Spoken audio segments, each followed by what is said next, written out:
morning. Well, when I was 10, my parents came up to me and told me, we're moving to Syria. It was like a huge shock for me and for my mom. My mom and dad fought really hard for it.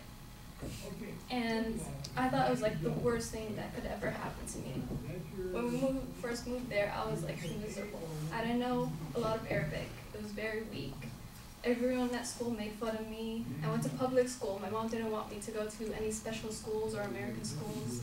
They wanted to lower me a grade, but she didn't want that. I just basically sat in class and the teacher would talk and I'm like, okay, what's going on? And everyone thought I'd fail. They all told my mom, you can't do this to her. You should put her in an American school.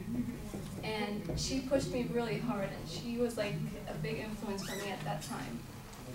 So I kept going. I didn't have any friends.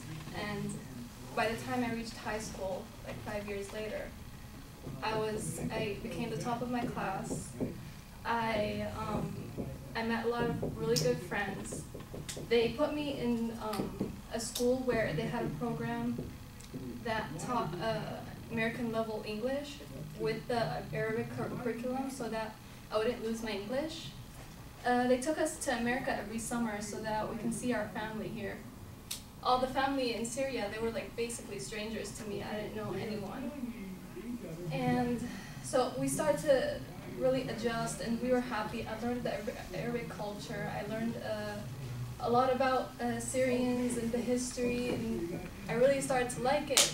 And then another 5 years later, I was in college for my second year in architecture when the revolutions in the Middle East started, and nobody thought it would actually reach Syria. And then on March 15th, the first people started asking for freedom and they started protesting. And my college was an hour and a half away from home and I had to take the bus. And the road was really dangerous, so my parents dropped me out of school.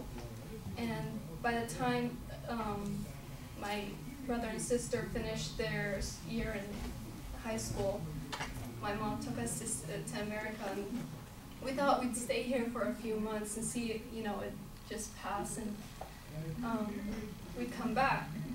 Unfortunately, it just kept getting worse and worse, and we had to, another shock came was that we had to readjust our lives and start a new life here again. And so I applied to Fullerton College in August 2011. And so this is my second year here. And it's been really hard because we have family there and it's really dangerous. And well, I never actually thought I'd miss Syria. When I went there, I just hated it. But when I came here, I actually felt the value of my country. I mean, they always say that you don't know what you have until you lose it. But I didn't actually understand that quote until a few months ago. Thank you.